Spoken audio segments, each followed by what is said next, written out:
믿음으로 기생 라합은 정탐꾼을 평안히 영접하였으므로 순종하지 아니한 자와 함께 멸망하지 아니하였도다. 반복되는 이야기지만 히브리서 11장을 믿음장이라고 이야기합니다. 히브리서를 기록한 저자가 누구냐 하는 것에 관해서는 의견이 분분합니다. 여러 가지 필체와 문법으로 볼 때 사도 바울이다 그렇게 이야기하는 분도 계시고, 아니다 다른 사도였을 것이다 이렇게 이야기하는 신학자들도 있습니다. 그러나 정확하게 말하면 히브리서의 저자는 누군지 모른다, 누구라고 기록되고 있는 곳이 없기 때문에 그렇게 이제 말할 수 있어요.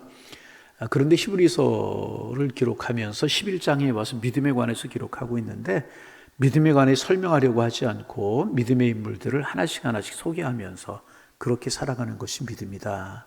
믿음이 있었기 때문에 그렇게 살아갔고, 믿음이 있었기 때문에 그렇게 행했다. 믿음에 관해서 그렇게 소개하고 이제 있습니다. 그래서 우리가 이제 묵상한 것처럼 아브라함, 이삭, 야곱, 요셉, 모세, 이스라엘 백성들의 믿음, 이런 것들을 우리가 묵상하면서 은혜를 나누었습니다. 그런 사람들의 생애 속에 믿음이 어떻게 나타나는지, 믿음으로 살아간 그들의 인생의 결과가 무엇인지, 이런 것들을 쭉 우리가 묵상하면서 은혜를 나누었습니다. 그런데 지금까지 우리가 생각했던 이제 그 이미지와 좀 다른 한 사람이 오늘 본문에 나옵니다. 먼저 이 사람은 이방인이었었습니다. 여러분, 이제까지 믿음장이 기록된 그 사람들을 보면 전부 다 히브리 사람들, 유대 사람들이었잖아요. 근데 오늘 본문에 나오는 이 사람은 이방인이었습니다. 섬밀하고 자부하는 이스라엘 백성들과는 상관없는 그런 사람이었다는 것입니다. 그런가 하면 여자였습니다.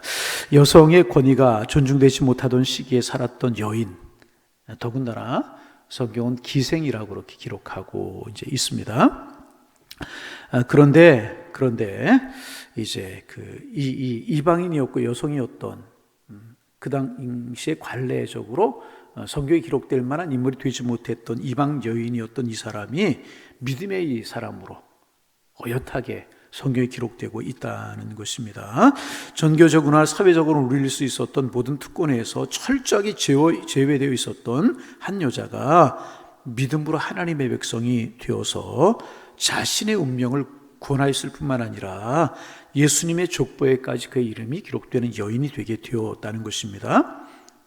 그리고 그 혈통이 다윗에게 연결이 되고, 그리고 예수 그리스도까지 그의 이름이 족보에 들어가는 놀라운 축복을 얻은 한 사람이 되었다는 것입니다. 그러면 우리가 이제 오늘 간단하게 우리가 라합의 믿음은 어떤 믿음이었고 그 믿음의 결과가 무엇이었는가 우리가 좀 살펴보려고 합니다. 본문의 배경이 여호수아잖아요. 특별히 여호수아 이제 에 기록되어 있는데, 이제 배경이 되는 여호수아 이제 2장을 보면 라합이 이제 하나님이 어떻게 역사하셨는가, 하나님이 어떻게 역사하셨는가라고 하는 것을 들었다. 2장 8절입니다. 그렇게 기록하고 있어요. 하나님이 역사하시는 역사를 들었다. 자, 한번 같이 해볼까요? 들었습니다. 라합의 믿음이 어디에서부터 시작이 되었다고요? 하나님이 역사하심을 들었다는 것입니다. 다시 말하면 하나님의 말씀을 들었다는 거예요. 하나님이 이스라엘 백성들을 통하여 역사하시는 하나님의 역사를 듣는 이 들음이 그 마음에 믿음을 일으켜 주었다는 거예요. 여러분, 우리가 이제 교회 출석한다고 자동적으로 믿음이 생기는 것, 여러분 성장하는 것 아닙니다. 물론 교회 출석하는 것이 믿음을 갖는 중요한 계기가 되는 것은 사실입니다. 그러나 교회만 출석한다고 믿음이 무조건 생기고, 교회만 출석한다고 믿음이 무조건 성장하는 것은 아닌 것입니다. 우리의 영혼이 거룩한 하나님의 말씀에 부딪힐 때 믿음이 생겨나는 것이고요, 믿음이 자라게 되는 것이라. 거룩한 하나님의 말씀에 부딪히기 전에는요, 아무도 참 믿음을 가질 수가 없게 되는 것입니다. 여러분, 우리가 히브리서 11장 우리가 계속 묵상했어요. 묵상하면서 계속 반복되는 말씀 중에 하나가 무엇인가? 이 믿음의 인물들이 믿음을 가지게 되었던 동기가 무엇인가? 믿음을 가지게 되었던 근원이 무엇인가? 한결같이 성경은 증거하고 있는 것이 하나님의 역사를 들었고, 하나님의 말씀을 들었고, 하나님이 하시는 섭리를 들었을 때 믿음이 생겨나기 시작을 했다. 했다. 그래서 우리가 잘 아는 말씀 로마서 10장 17절 믿음은 들음에서 나고 들음은 새벽 시간에 굉장히 힘들어 하시는 것 같은데 우리 같이 나눈 믿음은 들음에서 나고 들음은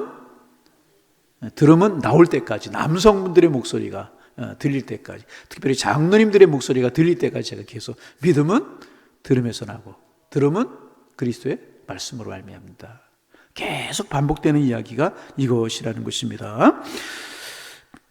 여리고성 사람들이 하나님이 하시는 역사를 들었어요.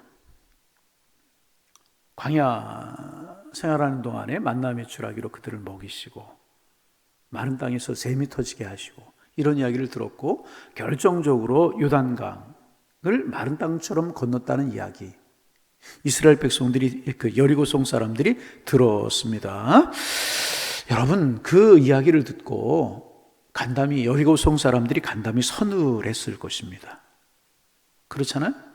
이제 전쟁이 일어난다. 우리 큰 전쟁을 하겠구나.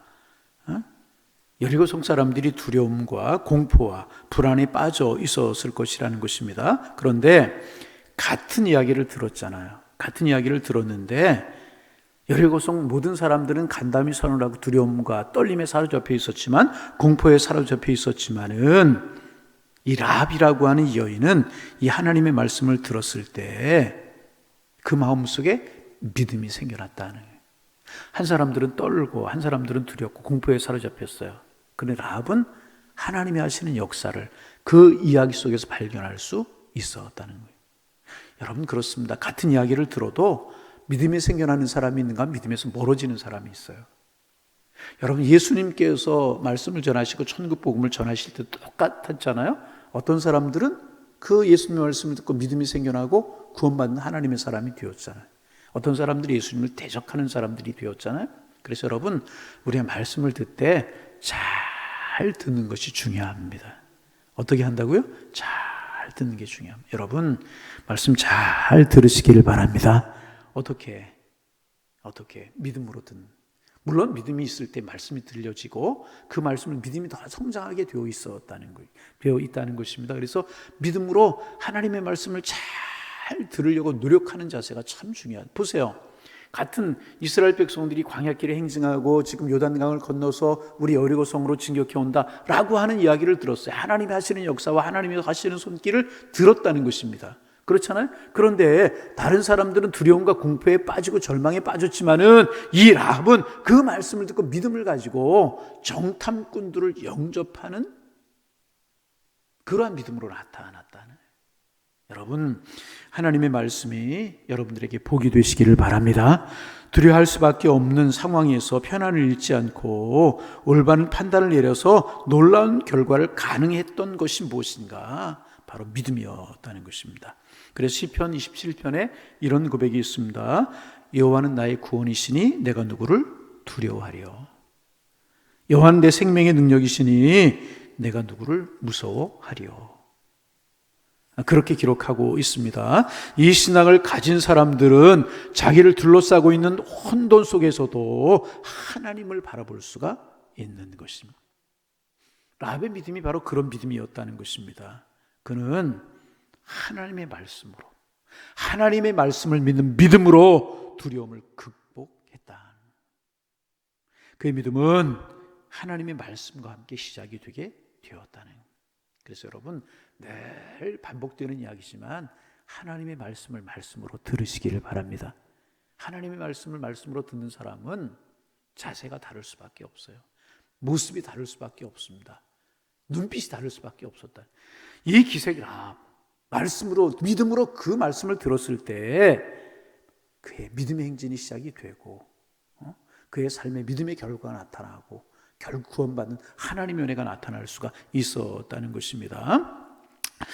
여러분 그래서 이제 여호수아서로 다시 돌아가서 보면 여호수아서 2장 9절에 보면 이제 그런 믿음을 가졌던 라합이 정탐꾼들에게 이렇게 이야기를 합니다. 여호와께서 이 땅을 너희에게 주신 줄을 내가 아노라.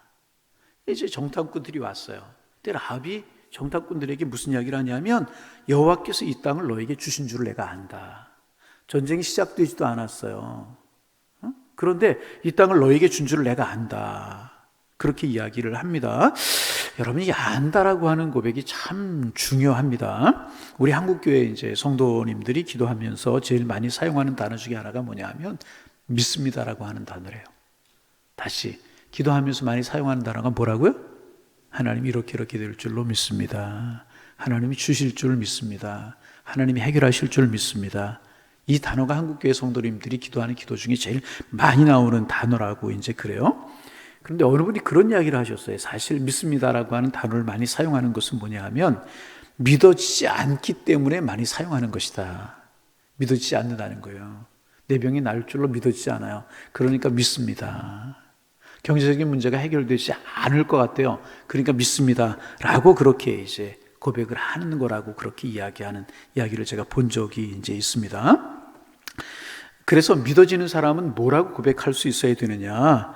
내가 압니다. 하나님이 하실 줄 내가 압니다. 그렇게 고백해야 된다. 뭐 그렇게 이야기하는 이야기도 본 적이 있습니다. 주님께서 구원해 주신 사실을 나는 압니다. 이 우주를 창조하신 그 하나님이 우리 아버지시며 주님이심을 내가 압니다. 사실 이 고백이 옳은 고백이다. 뭐 이렇게 이야기하기도 이제 합니다.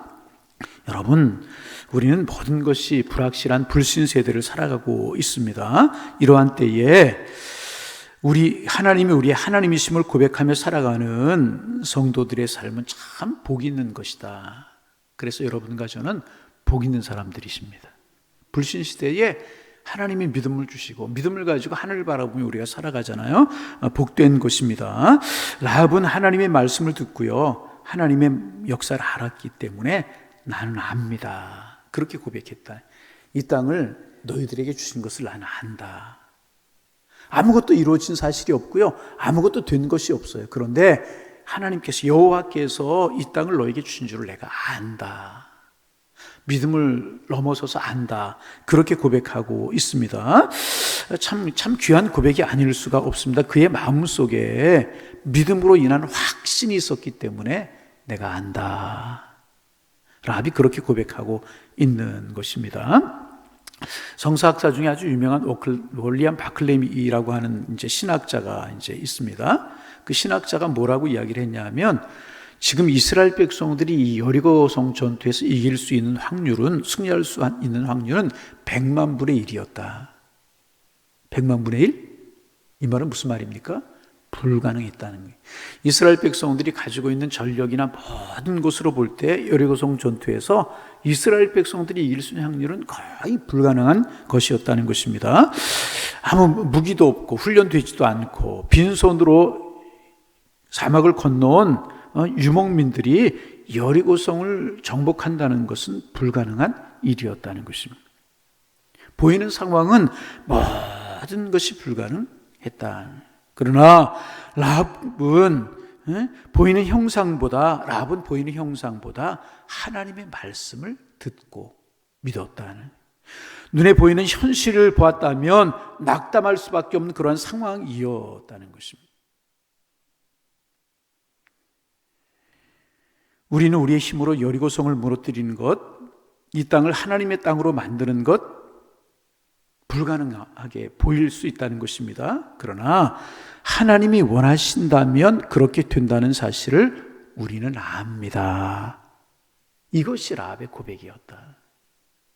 여호와께서 이 땅을 당신들에게 주신 것을 내가 안다. 하나님이 하시면 하실 것을 내가 안다. 그러한 고백을 하고 있다는 것입니다. 여러분, 이것이 우리의 고백이 되기를 소망합니다. 우리가 살아가면서 내가 처한 삶의 환경, 모든 것들을 보면 모든 것이 다 불가능해요. 그렇잖아요? 모든 것이 불합리해 보여요. 나에게 도움이 될 것이 하나도 없는 것 같아요. 그러나 하나님은 살아계시고 그 하나님은 나의 하나님이시기에 내가 하나님을 믿는 믿음을 가질 때 가능합니다. 가능하다는 사실을 내가 압니다. 이것이 하나님의 사람들의 고백이 되어야 될 것이라. 이 믿음을 가졌던 라합은 믿음으로 끝나지 않았어요. 지금 또 이렇게 믿음의 장을 묵상하면서 믿음의 사람들에게 나타나는 공통점 중에 하나가 무엇이냐? 믿었어요. 믿고 가만히 있는 것이 아니라 움직여 행동하는 믿음으로 그 믿음이 나타났다는 거예요. 라합의 믿음은 어떻게 나타났습니까? 정탐꾼들을 자기 집에 들이고 영접하고 숨겨주는 행함으로 나타나는 것입니다. 믿음 있는 사람의 삶에는요, 반드시 행함이 나타나게 마련이라. 여러분, 어제를 살아가시면서 오늘을 살아가실 건데 또 내일을 살아가실 것인데 우리의 삶에서 이 믿음이 어떻게 나타나고 계십니까? 행함으로 나타날 수밖에 없다. 행함으로 나타나. 믿음 있는 사람은 그 믿음의 분량만큼 반드시 행함으로 나타나게 되어 있다. 정탐꾼들을 자기 집에 들이고 숨겨줬다는 사실이 발각이 되면 죽을 수밖에 없는, 자기만 죽는 것이 아니라 온 가족이 죽을 수밖에 없는 그런 상황이었고 모든 것이 불리했어요. 그런데 믿음이 있었기에 듣고 믿음이 생겼어요. 그것으로 끝나지 않고 정탐꾼들을 숨겨주는 모험이었지만은 모험하는 결과로 나타나게 되었다는 것입니다. 여러분, 오늘도 우리의 삶 속에서 이 행함이 드러나기를 소망합니다. 믿음이 있으면 드러나기 마련이에요. 자, 말씀을 여기서 마치려고 합니다. 그리고 그 결과가 어떻게 되었습니까? 하나님께서 이스라엘 백성들이 명령하시잖아요. 너희들 여리고성 정복하면 생명 있는 것은 다 죽여라. 생명 있는 것은 다 진멸하라. 그러니까 이스라엘 백성들이 전쟁에 승리하면 여리고성에 있는 사람들은 다 죽을 수밖에 없는 그런 상황이었잖아요. 그런데 이 기생 라합 어떻게 되었어요? 그 와중에 생명이 보존될 수 있었고요. 이 라합만이 아니라 라합의 가족들 모두가 구원받는 하나님의 은혜로 나타나게 되었다는 것입니다. 믿음은 결과를 가져오게 되어 있어요. 온 가족이 구원받는 아름다운 결과가 나타나게 되었다는 것입니다. 여러분, 정리합니다. 오늘도 하나님의 말씀에 우리의 마음을 쏟고 귀를 기울일 수 있기를 바랍니다. 그리고 그 말씀이 우리의 마음속에 떨어져서 우리의 마음속에 믿음이 생겨나고 믿음이 자라고, 그래서 행함으로 나타나고 행함으로 말미암아 하나님 주시는 구원의 축복과 아름다운 열매가 삶에서 아름답게 맺혀지셔서 하나님 나의 하나님이십니다. 고백하며 살아가는 축복의 한 날 되시기를 주님의 이름으로 축원합니다. 하나님, 새날 주셔서 감사합니다. 오늘도 은혜를 사모하고 주님을 사랑하는 마음으로 주님 앞에 나와 기도함으로 하나님의 말씀 들음으로 찬송함으로 한 날을 시작합니다. 복 있는 한 날 되기를 원합니다. 우리의 마음속에 믿음이 더욱더 생겨나며 믿음이 자라고 믿음으로 감사하는 날이 될 수 있도록 인도하여 주옵소서. 믿음은 행함을 동반하기 마련인데 오늘도 우리가 믿음으로 행할 수 있는 축복의 날이 될 수 있도록 인도하여 주셔서 믿음이 주는 축복을 누리며 살아갈 수 있는 저희들 될 수 있도록 도와주옵소서. 날씨가 쌀쌀해지는데 양일재단에 속한 성도들에게 건강을 허락하여 주시고, 특별히 11월 감사의 달을 저희가 지내는데 감사가 하나님 우리의 삶의 한 부분이 되고 습관이 되게 하셔서 풍성한 주의 축복 누리며 살아갈 수 있는 저희들 되게 하여 주옵소서. 오늘도 성령께서 우리의 삶을 선으로 축복으로 인도하실 줄로 믿사오며 예수님의 이름으로 기도하옵나이다. 아멘.